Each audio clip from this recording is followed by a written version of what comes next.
Hey, welcome to the TMZ podcast. I'm Branson Quirk. I'm Charlie Naff. You know, it's always so hard starting this podcast because we have such a really tragic story to dive into. Yeah. Nolan Wells, the investigation into his death continues, and it's only Thursday this week, and I think every day there has been at least 4 to 5 developments in this. I mean, just yesterday, Ben Crump, the family attorney, came out with the findings in the second autopsy, which included a potential head injury and so forth, which is interesting because it directly contradicts the first autopsy. I've just found this fascinating that the friends who are the ones who should be talking are not. And now we're like looking elsewhere, looking for answers. The family wants answers, including you. You talked to someone as well in that zeitgeist. So I'm just going to throw it to you, Charlie. You've been really involved in this. Yeah, I mean, stories. Look, I think in a way, like TMZ reporters are also kind of equivalent to like investigators. I would say we're investigative reporters because we're also trying to piece together exactly what happened to this 18-year-old boy. Such a mysterious death. If you guys don't know exactly what has been going on, Nolan Wells went out to an island off of the coast of Mississippi on the 4th of July with a bunch of friends. They took 3 boats out to this island. Initially, it was thought that he only went out with about 3 to 4 friends on one boat. Now we're learning as things are developing that he went out with about 30 people, which included 3 different boats, all to this island called Horn Island. We know that he did not return with the friends that same day. And of course, I'm sure you guys know this, his body was found later and his parents are looking for answers. And they have turned to attorney Ben Crump. He's been representing the family, trying to help this family put together the pieces as to what exactly happened to their son. And some of the things that we found out recently is that, or actually today, we broke the story that the boat owners allowed a police search in the boats. Now, investigators came, they collected GPS data from the boat. That's important because, you know, there's so many theories as to what exactly happened. Was there a fight? Did maybe this boat go out and dump Nolan into the water when maybe there was a struggle on the boat? Maybe he was thrown out and when he was alive, maybe his body was like, there's so many things that people are having theories about because we really just don't have a whole lot of information. Right. But when you look at the GPS data, at least for one specific boat, now this was the main boat that everyone's kind of been targeting during this whole thing. This boat got to the land, and we know that there was some technical issues with this specific boat where there was water that was pouring into the boat. The boat and a bunch of passengers, about 7 different passengers, left the island early on 4th of July, around like 4-ish. And we know that this boat got into the ocean, left the island, and was taking on more water. And they had to place a call, which we have also obtained, to officials telling them that they needed help. And we do know that an official did come out. They ended up towing the boat partway, got the boat to run.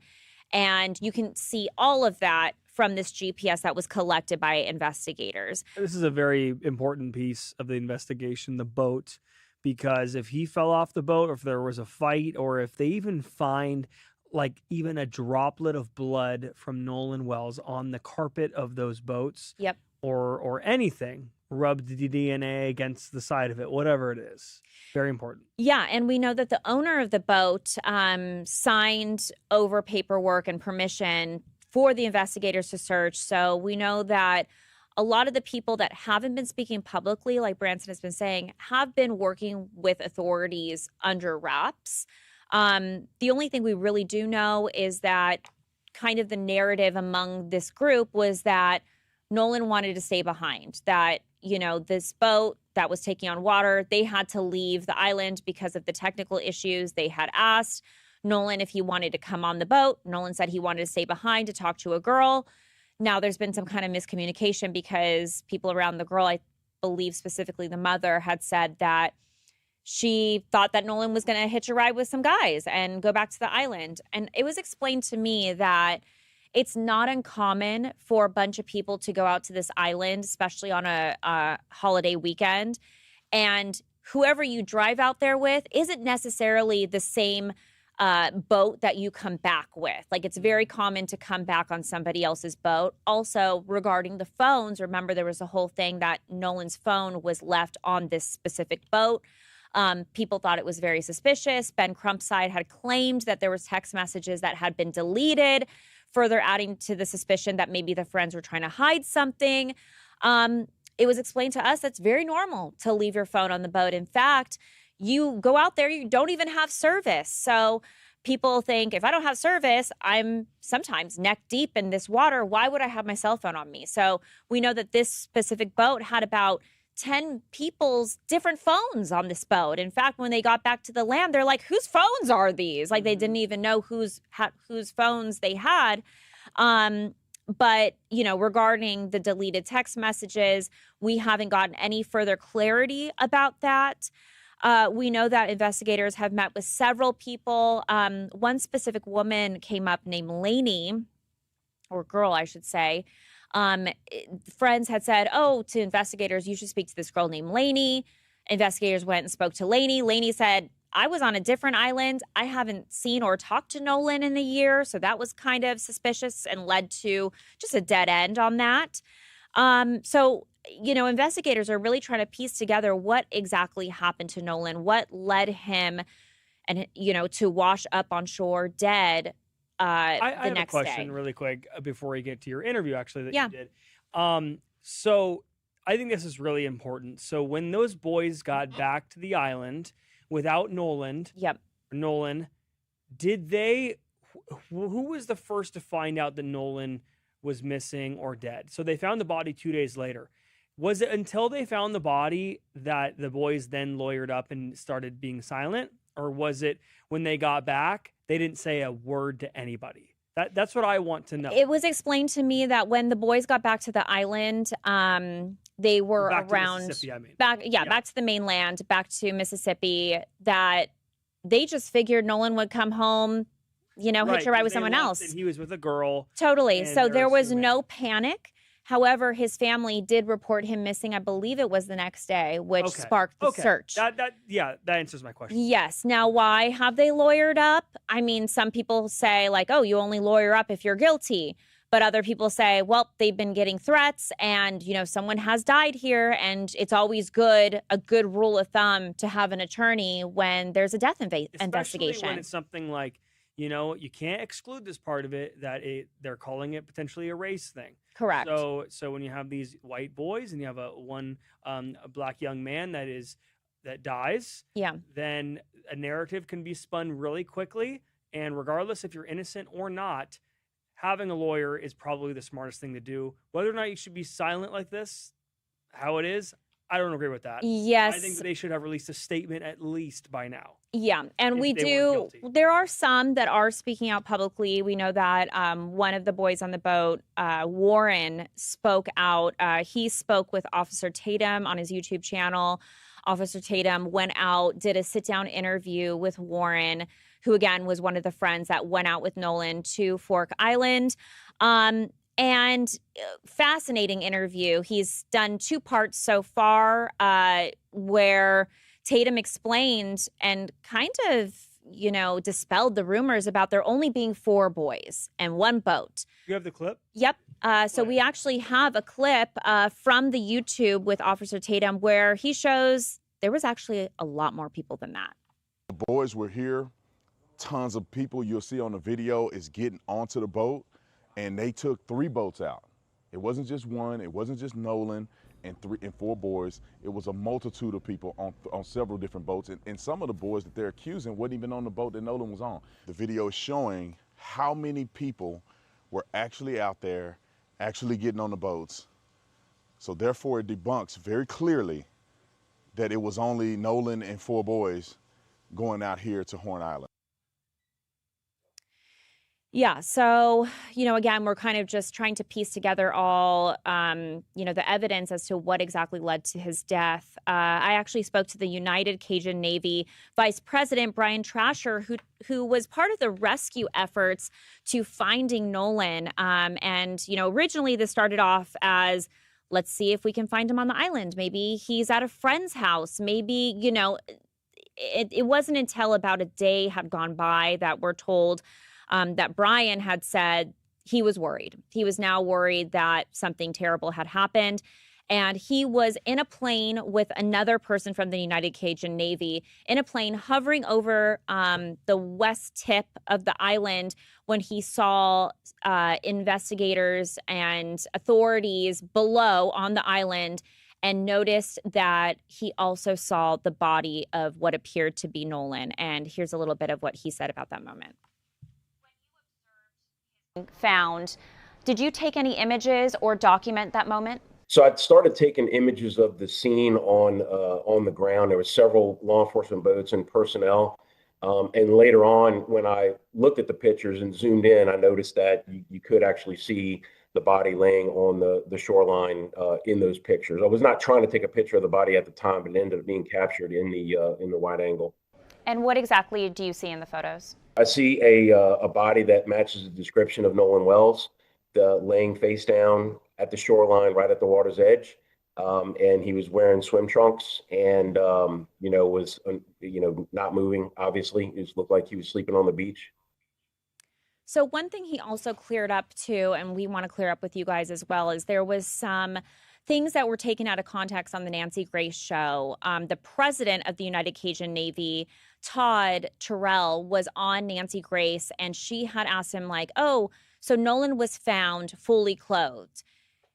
When he said yes, he meant clothes like he wasn't naked, like he was wearing swim trunks. So that was taken out of context in the sense of, oh, he had all of his clothes on versus swim trunks. And Ben Crump had pointed that out, criticizing the organization for not coming forward and saying like, hey, we actually have evidence he was fully clothed.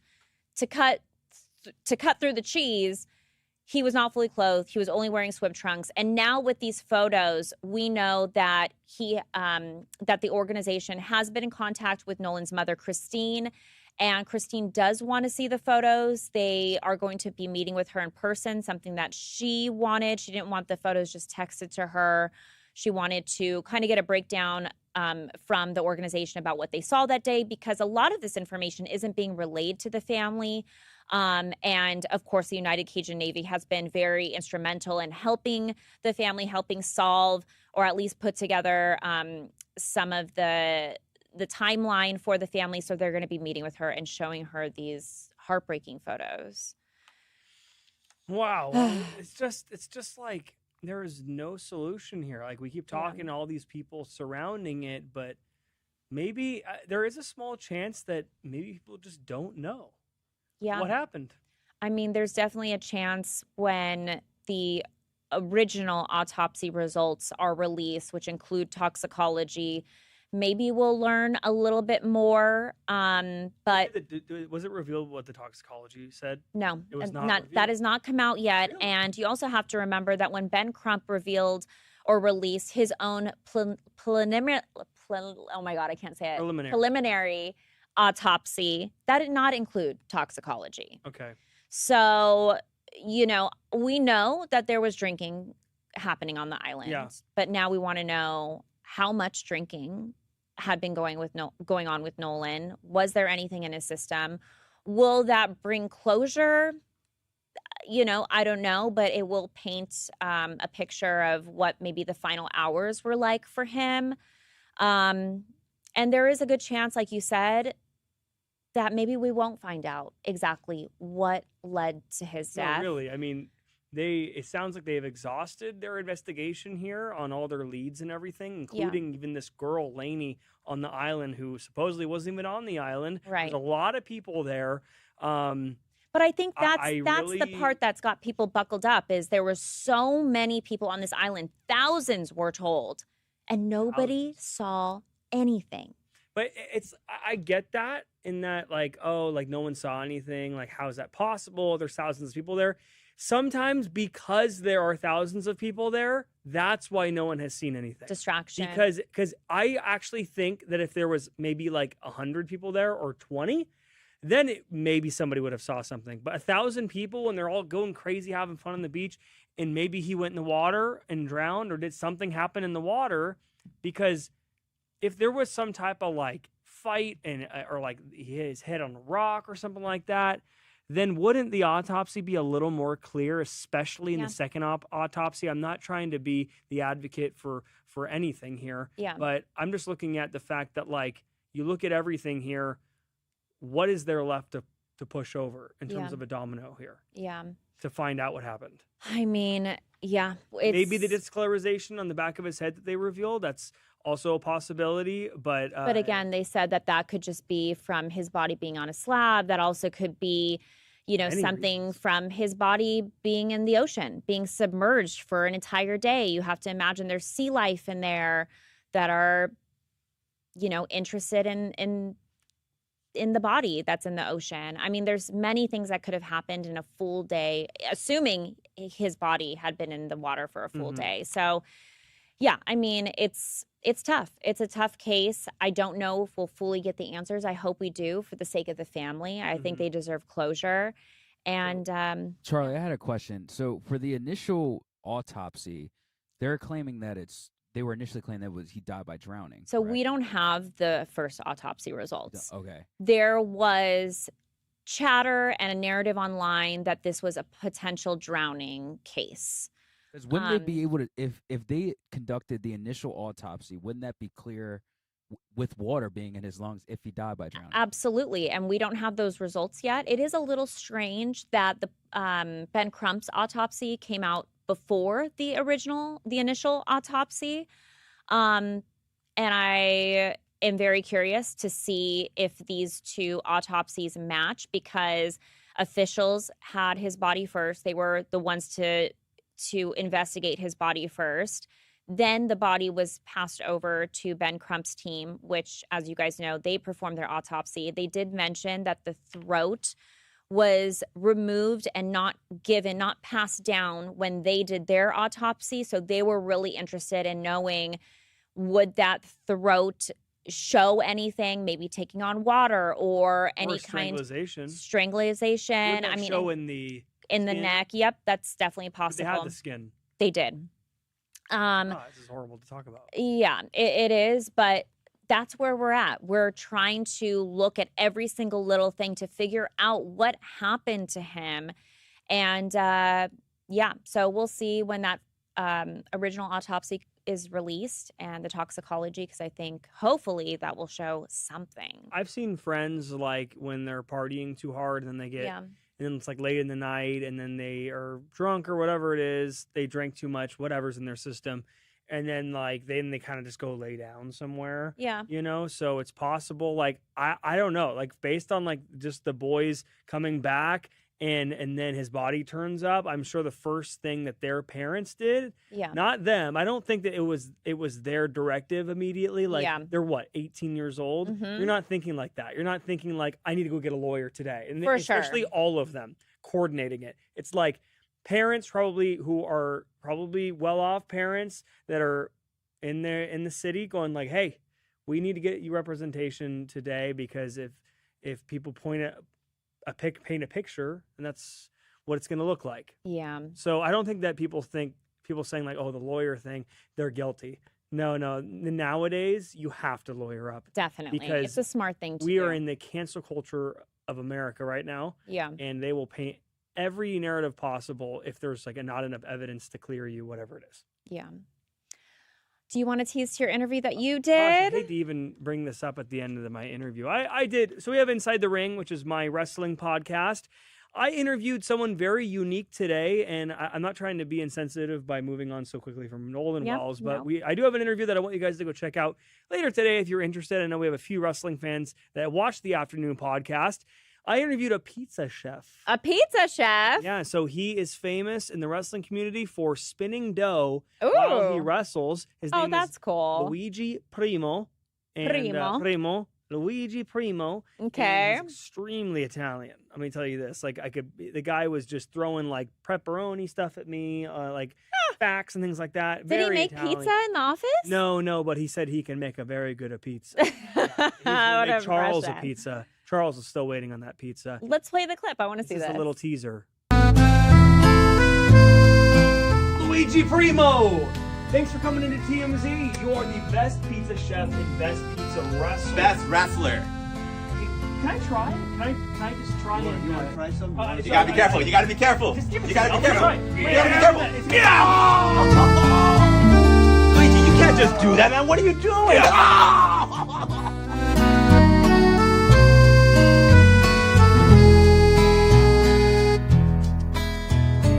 Welcome to TMZ's Inside the Ring. My name is Roger Corral. I'm Branson Cork. And Wait, that's so fun. That's how you know WWE has stopped calling. I'm just kidding. Oh, No. Branson, this is I'm fun. kidding around. So yeah, this is he's a great wrestler, one of my favorites. He's really funny. He talks all about his pizza making process. And if you think you're gonna get like the real him, think again. It's 30 minutes of Luigi Primo. I love that. I'm gonna have to check that out. Comes out in about an hour. So Okay, keep exciting. an eye on Spotify, Apple, and YouTube on TMZ Sports. So. And then next week, I'm going to SummerSlam, so we're going to have a lot of interviews from Minneapolis with some of your favorite superstars. I'm trying to get Tom Brady next weekend. Okay, top dog. We'll see. If I do that, You're not coming back? I'm not coming back. School sports. I'm just kidding. No. Okay, well, thank you, Charlie. Thank you, Branson. And we'll speak more on this. And by the way, you can listen to Charlie's full interview on YouTube and social media. So Yes. thank you. Thanks, guys.